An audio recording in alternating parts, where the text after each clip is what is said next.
पास क्यों नहीं हुआ है अभी तक प्रधानमंत्री वाले से? कि एनसीआरबी के आंकड़े बता रहे हैं कि दलितों पे अत्याचार आए दिन बढ़ता चला जा रहा है और इस पे सरकार कुछ नहीं कर रही है। वहाँ पे यहाँ तक कि जब हम जैसे लोग जाना चाहते हैं तो हमें प्रशासन और जो लोग हैं वो रोकते हैं। पर 8 परिवार जो है फंसा हुआ था। 4 परिवार। हाँ, मतलब 8 लोग गए थे यहाँ से, जिसमें 1 लोगों की मौत हो जाती है। तो क्या कहना चाहिए आप नहीं, अभी परिवार से? वर्तमान में जो है 4 लोग हैं कि 8 लोग हैं? 7 लोग। 7 लोग हैं। 7 लोग। अच्छा, तब उनमें 8 से लोग 1 गए लोग थे। की मृत्यु हो गई है। अच्छा, जिनको बताया जा रहा है कि उन्होंने आत्महत्या कर ली है। क्या कुछ प्रयास करेंगी आप अपने तरफ? अब देखिए, हमें जो है कल पता चला और कल हम बाहर रहे, आज हम पहुँचे परिवार से मिलने के लिए और इसको चाहे वो प्रधानमंत्री जी को लेटर लिखना हो, चाहे राष्ट्रपति जी को लेटर लिखना हो और जो भी आपके मिनिस्टर्स इस पे कंसर्न होंगे उन सभी लोगों को पत्राचार के माध्यम से, साथ ही साथ 4 सालों से इन परिवारों को सरकार की तरफ से भी कोई भी मदद नहीं मिली है। इनकी पर डे का किस तरीके से इनका रहन सहन खान पीन किसी चीज़ को नहीं सरकार ने देखा है। इनके पास घर भी नहीं है। तो इन सारी चीज़ों को देखते हुए इनके लिए प्रयास किया जाएगा। अभी आपके सामने ही हमने डीएम से भी वार्तालाप की है। हम उनको लेटर भी भेजेंगे ताकि शासन सत्ता से ये पूछ सके कि हमारे जो बाकी के लोग हैं उनके लिए सरकार ने क्या एफर्ट्स डाले हैं कि उन्हें कैसे वापस बुलाया जाएगा और जो व्यक्ति जो हमारे बीच में अब नहीं रहे उनका जो पार्थिव शरीर है उसे जल्द से जल्द जो है परिवार के पास पहुँचाया जाए। परिवार की आर्थिक स्थिति खराब है, तो आप कह रही हैं नौकरी के लिए भी प्रयास करेंगे? देखिए, ऐसी स्थिति में सरकार को जिन परिवारों से जो मेन काम करने वाले लोग थे वो पाकिस्तान जैसी जगह पे बंद हैं, तो जो भी बच्चा सक्षम है, जो भी परिवार का व्यक्ति अगर कुछ काम कर सकता है तो उसे सरकार को जल्द से जल्द, चाहे वो टेम्परेरी बेसिस पे संविदा की नौकरियों के तहत या किसी भी चीज़ के तहत, उन्हें लगा करके परिवार को सक्षम बनाने की आवश्यकता है। और इसके लिए भी डीएम को पत्राचार के माध्यम से और जो भी इसके कंसर्न्ड आपके अधिकारी और मंत्रालय होगा उसे लिखूंगी, प्रधानमंत्री जी को लिखूंगी और राष्ट्रपति जी को लिखूंगी। मैम, परिवार का कहना है कि जो गुजरात सरकार है आर्थिक मदद मुहैया कराती है जब वहाँ के लोग फंसते हैं, लेकिन यूपी गवर्नमेंट ऐसा कुछ नहीं कर रही है, तो क्या कहना ये चाहिए? बहुत ही कष्टदायक है, बहुत दुखदायक है क्योंकि हमारा जो प्रदेश है वही हमारा माई बाप है और ये लोग वहाँ पे काम करने के लिए गुजरात मजबूर हुए जाने के लिए कहीं ना कहीं उस प्रकार की सुविधाएं, उस प्रकार के जीवन यापन के जो अवसर थे वो यहाँ उत्तर प्रदेश में नहीं मिले, इसीलिए उनको मजबूर होकर वहाँ जाना पड़ा। और ये उत्तर प्रदेश सरकार की जिम्मेदारी बनती है कि हमारे लोगों को एफर्ट्स करके वापस बुलाया जाए और साथ ही साथ इन लोगों को इस प्रकार से, जैसे वहाँ पे परिवारों को किसी जो यापन के लिए पैसा मिलता है, जो मुझे पता चला 9,000 रुपये, इसके लिए सदन में भी इस बार अवसर मिलेगा तो मैं डेफिनेटली इस बात को उठाऊंगी। मैम, आप गांव में पहुंची हैं, जो पात्रों को लाभ नहीं मिल पा रहा है उसके लिए आप सक्षम अधिकारियों से बात करें। ऐसे हर गांव में स्थिति लगभग जस की तस है, तो क्या कहना चाहेंगे? मैं इस पे यही कहना चाहूँगी कि जो इनके सर्वेज हैं वो कहीं ना कहीं धरातल पे बिल्कुल ही मतलब कि निष्क्रिय तरीके से किए जा रहे हैं और शायद इसी की वजह से जो सच में सबसे ज़्यादा ज़रूरतमंद व्यक्ति है उसके सर पे छत नहीं है। ये दावा करते हैं कि इन्होंने शौचालय बना दिए और आज भी लोगों को मजबूर होकर के बाहर शौच करना पड़ रहा है। कई सारे जानवर, कई सारे जीवन घातक चीज़ें हैं जिसका सामना करना पड़ रहा है। तो इन सभी चीज़ों पर मुझे लगता है कि एक प्रॉपर तरीके की टीम बन करके ग्राम सभा में, प्रत्येक ग्राम सभाओं में इसकी वापस से इंक्वायरी होनी चाहिए और जो भी पात्रता सूची में आते हैं जल्द से जल्द उनको उनके अधिकारों को देना चाहिए। मैम, शिवम सोनकर को लेकर के आपने लड़ाई लड़ी, क्या कहना चाहेंगे जिस तरीके से जीत हुई और एडमिशन मिला? मैं बहुत खुश हूँ कि एक दलित समाज का बच्चा जिसकी पूरे मतलब जनरल कैटेगरी में सेकंड रैंक आई थी, उसके बावजूद भी उसको एडमिशन नहीं दिया जा रहा था और उस लड़ाई को हम लोगों ने लड़ा। उस बच्चे को 15 दिन तक धरने पे बैठना पड़ा, निवस्त्र पे बैठना पड़ा, गर्मी को झेलते हुए, मच्छरों को झेलते हुए, हर परेशानी को बीच में वो बीमार भी पड़ा, लेकिन उसका हौसला हिम्मत नहीं टूटा। पूरे प्रदेश और देश की जनता जो थी, जो संविधान में विश्वास रखती है, उसने उसको मजबूत किया, मुझे मजबूत किया और हम लोगों ने मिल करके उस लड़ाई को लड़ा, उसका एडमिशन कराया और उसके एडमिशन के साथ साथ पूरे देश में 16,000 बच्चों का एडमिशन हो रहा है। तो पूरे देश के सभी नागरिक जिन्होंने इस लड़ाई में उसका साथ दिया वो सभी इसके लिए धन्यवाद के पात्र हैं। एक दलित की हत्या कर दी जाती है प्रयागराज में, क्या आपको लगता है कि दलित सुरक्षित हैं प्रदेश सरकार? देखिए, कल जो प्रयागराज में कार्यक्रम भी रहा तो उस दौरान मैं गई और मुझे पता चला कि उसमें जो हत्या की बातें की जा रही हैं उसमें अब राजनीति हो रही है और ये बताया जा रहा है कि कहीं ना कहीं आपस की प्रतिद्वंदिता और लड़ाई में जो है इस तरीके की चीज़ें हुई हैं। लेकिन ये सरकार की, मैं कहूँगी, सबसे बड़ी विफलता है कि एनसीआरबी के आंकड़े बता रहे हैं कि दलितों पे अत्याचार आए दिन बढ़ता चला जा रहा है और इस पे सरकार कुछ नहीं कर रही है। वहाँ पे यहाँ तक कि जब हम जैसे लोग जाना चाहते हैं तो हमें प्रशासन और जो लोग हैं वो रोकते हैं इन जगहों पे जाने से। तो ये कहीं ना कहीं गलत कामों को पे पर्दा डालने का भी प्रयास है सरकार के द्वारा। जो बुलडोजर वहाँ पे चलाया गया, बताया जा रहा है जो उनका अवैध कब्जा था, खेत में था, तो उस पर चला गया। परिवार की मांग थी कि उनके घर पर चला जाए। क्या कहना चाहेंगी? कोई परिवार कह रहा था और कोई होता तो उनके घर पर चलता है, अभी ये इनका है तो जो खेत में चल रहा है। ये हाथी दांत, ये सरकार हाथी दांत है। इसके खाने के दांत अलग है, दिखाने के अलग हैं। ये सिर्फ दिखावे में बिलीव करती है और ये ना तो पिछड़ों की हितैषी है, ना दलितों की, ना महिलाओं की, ना अल्पसंख्यकों की, ना तो गरीबों की, ना किसानों की, ना युवाओं की।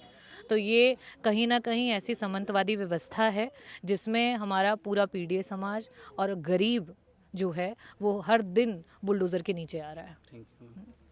अभी हमारे साथ खास बातचीत कर रही थी मछली शहर विधायक रागिनी सोनकर, डॉक्टर रागिनी सोनकर जी, जिनका कहना है कि जो भी परिवार की मदद है वो की जाए, क्योंकि जो परिवार है, घुरहू बिन की मौत हो चुकी है, पाकिस्तान से बॉडी आ रही है, परिवार जो है दुख में है। ये जो लड़ाई है ये पूरी जो है राष्ट्रीय स्तर की है। मुझे नहीं पता कि अभी तक आप लोग किन के पास गए, क्या बातें हुई, क्या नहीं हुआ। हमें जो मैटर पता चला है इसमें हम जो हमारे प्रधानमंत्री हैं उनको एक पत्र लिखेंगे, हमारी जो राष्ट्रपति हैं उनको पत्र लिखेंगे कि दूसरे देश का मैटर है, स्टेट का मैटर होता, इंडिया के भीतर का मैटर होता तो हम लोग जो है इसको अपने स्तर पे सुलझा सकते थे। लेकिन ये बहुत आगे का मैटर है जिसमें भारत को पाकिस्तान से बात करनी पड़ेगी, अपने लोगों को वहाँ पे किस तरीके से छुड़ाया जाए। लड़ाई तो वाकई बहुत बड़ी है, हमें अब पता चला है, तो हम अपनी तरफ से जो हमारे कलम से हो सकेगा हम पूरा करके और सब जगह पे लेटर जो है वो भेजेंगे, आप लोगों के पास भी भेजेंगे, ताकि आप लोगों के पास प्रूफ रहे कि हमने ये पत्राचार किया है। और उस पर समय समय पे मांग करते रहेंगे कि इस पर क्या कार्यवाही हुई, ये कहाँ तक आगे प्रोसेस हुआ। उसके अलावा हम एक ये चीज़ भी चाहेंगे कि कम से कम एक कोर्ट में भी आप लोग दायर कर दें सरकार के ऊपर कि हमारे परिवार के लोगों के साथ इस तरीके की, और संविधान में हमारा अधिकार है कि हमारे साथ अगर इस तरीके की कोई चीज़ें हो रही हैं तो एक लॉयर ले करके इस चीज़ के लिए कम से कम कोर्ट में एक अपील कर दी जाए कि हमें कैसे इंसाफ मिलेगा, हमारे लोगों को कैसे छुड़ाया जाएगा, देश हमारे लिए क्या कर रहा है, कैसे लड़ रहा है। हमारे नागरिक जो भाई हम देश के नागरिक हैं, अगर हमारे परिवार के लोग वहाँ फंसे हुए हैं तो उन्हें छुड़ाने के लिए सरकार क्या कर रही है। तो ये एक जो है कम से कम कोर्ट में एक अपील जो है डाल देंगे तो ये हमारे लिए और एक मजबूती का चीज़ बन जाएगा। अभी तक शायद आप लोगों को ये सारी चीज़ों के बारे में कहीं डिस्कशन नहीं हुआ होगा। कोर्ट वाली बात तो नहीं अब हाँ, एक कोर्ट में जो है किसी अच्छे एडवोकेट से, लॉयर से बात करके इसको हाई कोर्ट में यहाँ पे कर दीजिए और उसके बाद आगे ज़रूरत पड़ी तो सुप्रीम कोर्ट तक उसको लेकर के जाया जाएगा। देखिए, मैं ये नहीं कहती कि हमारे पास कोई बहुत बड़ा तंत्र है कि हम जादू की छड़ी घुमाएंगे और चीज़ें, क्योंकि 4 साल से हम इस चीज़ को झेल रहे हैं, लेकिन मैं पूरे प्रयास करूंगी कि इस लड़ाई को इतनी मजबूती से और इतने लेटर्स के माध्यम से लड़ा जाए कि उन्हें उनसे नेगोशिएट करना पड़े। पर एक चीज़ और भी बताना चाहूँगी, हमारे उस देश के साथ बहुत अच्छे संबंध नहीं हैं, ठीक है।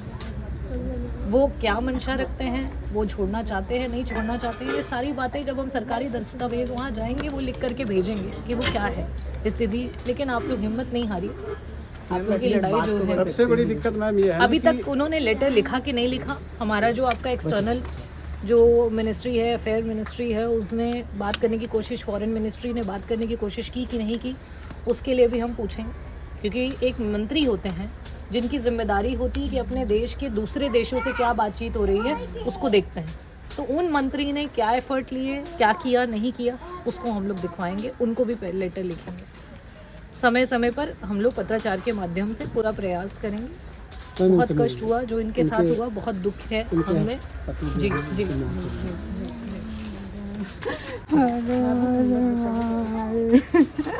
हमारे मनाई दे तू, हमारी मदद यही दे दो, हमारे दुखिया हो यही बात। इनके बच्चे कहाँ हैं?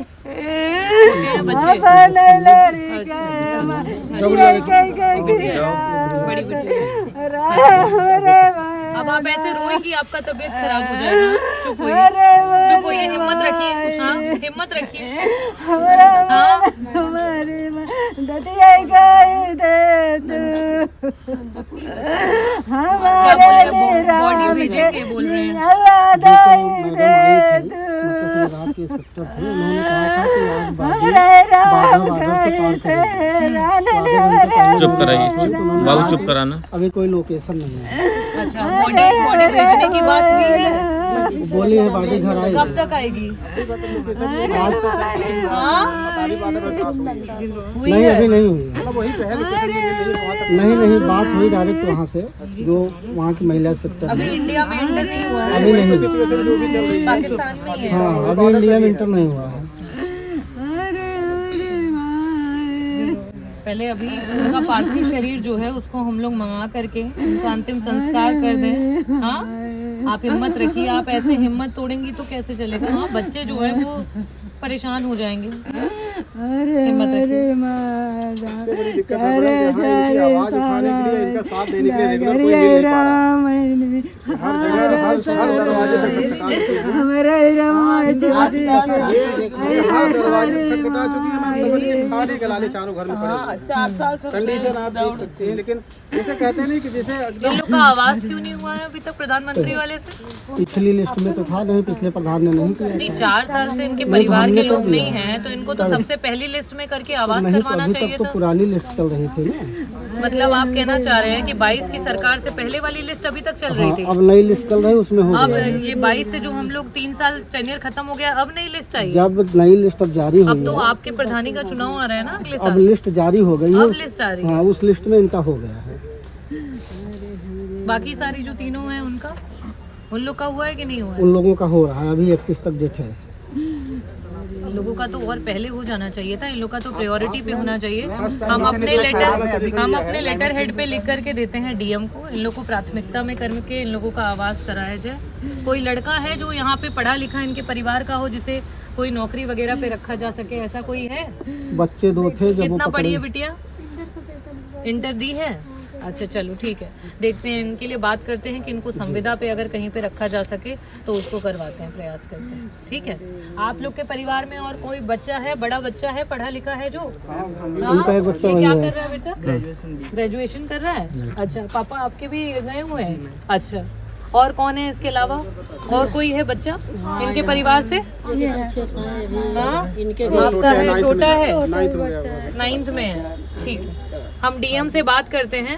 बिटिया की तो अभी पढ़ाई चल रही है, बेटा तुम ग्रेजुएशन अभी कर लो, वहाँ पे जो भी आवश्यकता होगी हम अपने पास से तुम्हारा जो है मदद करेंगे। ठीक है, और तुम्हारा ग्रेजुएशन हो गया है? नहीं, अभी चल रहा है, सेकेंड ईयर चल रहा है। तो देखते हैं कि अभी अगर वर्तमान में अगर इस पद पे इनका कुछ हो सके तो उसको हम कराएंगे, और आप लोगों का जितना लड़ाई लड़ सकते हैं वो सारा कुछ हम लड़ेंगे। हमें इससे पहले पता नहीं था, आज हमें पहली बार हमको पता चला, तो इसी वजह से हम यहाँ पे पहुंचे। और आवाज देख लीजिएगा, हम अपने तरफ से भी डीएम को लेटर करेंगे आवाज के लिए। तो यहाँ पे टॉयलेट वगैरह भी नहीं बना हुआ है, कुछ भी नहीं है, कोई सुविधा खुले में जाना पड़ता है सभी को शौच के लिए। अच्छा, बाथरूम वगैरह कुछ नहीं बना है यहाँ पे? पानी किसी के घर पे कुछ भी नहीं है, बिजली भी नहीं, बिजली भी नहीं आई है, दरवाजा वही खींचे हुए हैं, हल्का फुल्का। तार खींचे हुए हैं। दिक्कत ये है कि 4 साल से कैसे जी रहे हैं, बस यही सबसे बड़ी दिक्कत है। आज का कोई स्रोत नहीं है लड़ने के लिए, हर दरवाजा खटखटा चुके हैं। मैं सही बता रहा हूँ, एक्चुअली लड़ाई भी बहुत बड़ी है, बहुत बड़ी है, वो समझ रहे हैं। इसलिए अब पाकिस्तान से भारत की जो संबंध है, उस पे संबंध हम ठीक लोग- ठाक नहीं है हमें। हम लोग बहुत उस स्तर पे बात नहीं कर सकते, लेकिन फिर भी पत्राचार के माध्यम से कहाँ पे क्या चीज़ें हुई हैं उसको पता करवा लेंगे, और उस पर पूरे एफर्ट्स दिए जाएं कि अपने लोगों को, भाई वो कोई क्रिमिनल तो है नहीं, क्रिमिनल है मैम, मछुआरे थे, कैसे पहुंच गए वहाँ पे, अब ये सारी भी चीज़ें जो है भूल से मैम पानी में गुजरात बॉर्डर की क्रॉस जो- कर जाते हैं। गुजरात की जो वहाँ की लोकल जो सैनिक हैं आपके, जी। उनको तो उस चीज का मतलब जिम्मेदारी रखनी चाहिए था ना। सैनिक वहाँ पे क्या कर रहे थे? जी, हमारे लोग कैसे क्रॉस कर गए? दूसरी चीज मैम, वहाँ जो गुजरात के पकड़े जाते हैं ना, तो नेवी वहाँ के- गवर्नमेंट उनकी एक्टिव रहती है, यहाँ की गवर्नमेंट की वजह और से। मैम कोई सपोर्ट भी वहाँ पे यहाँ की गुजरात government गवर्नमेंट है, support नहीं उनको कर पाती सपोर्ट है, करती है ना बातें कर पाती फाइनेंशियली, लेकिन यहाँ पे तो कोई फाइनेंशियली सपोर्ट भी नहीं किया जाता। गुजरात में 9,000 पर मंथ मिलने लगता है, और जैसे जो वहाँ फिशरी पकड़े जाते डिपार्टमेंट है वो तो अब बता रहे हैं कि हाँ ऐसा ऐसी कुछ हो गई है। इसके पहले 4 साल से उनको कोई पता भी नहीं था कि हाँ क्या हो इस रहा है बार क्या सदन में लखन लखन, इस बार नियम 51 में सदन में ये मैटर डालिएगा, ठीक है, कि इनके परिवारों को सरकार की तरफ से जो है मंथली कुछ मिलना शुरू हो जाए, और बाकी जो बच्चे इनके हैं उनको कहीं पे प्लेसमेंट मिले। ठीक है, इसके लिए हम लोग आवाज़ उठाएंगे।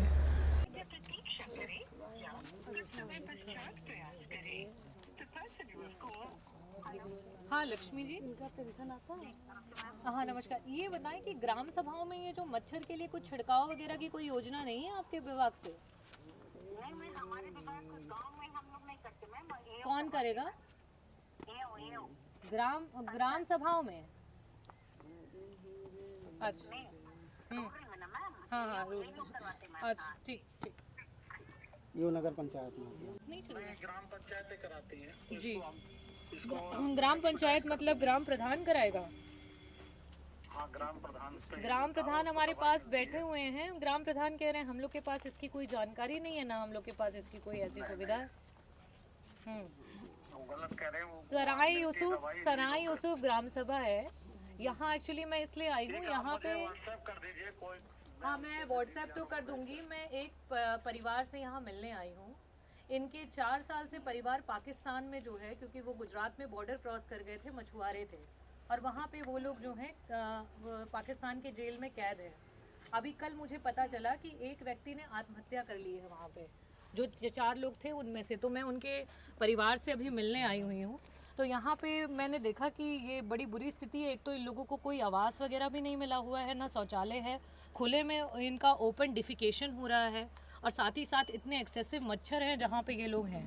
तो इसको आप अपने पर्सनल एस्पेक्ट पे अगर किसी को भेज करके दिखवा सके, और मैं आपको मैसेज भी डाल रही नाम हूँ। और कांटेक्ट नंबर हाँ, भिजवा दीजिए। और एक चीज़ और भी अनुरोध रहेगा कि जो इनके साथ हुआ है इसके लिए अगर आप लोग ऊपर लेटर लिख सकें कि इस पे क्या कार्यवाही सरकार के द्वारा हो रही है, उस पे कुछ हम लोगों को मदद मिल सके। बागा बॉर्डर से आ रही है ना डेड बॉडी इनकी। हाँ इनकी बॉडी जो है तो वो तो उधर से आएगी, और बाकी जो 3 लोग वहाँ पे ऑलरेडी फंसे हुए हैं उनको छुड़वाने के लिए क्या एफर्ट्स किए जा रहे हैं? परिवार के 3 पुरुष, हाँ उसको दिखवा लें। ठीक।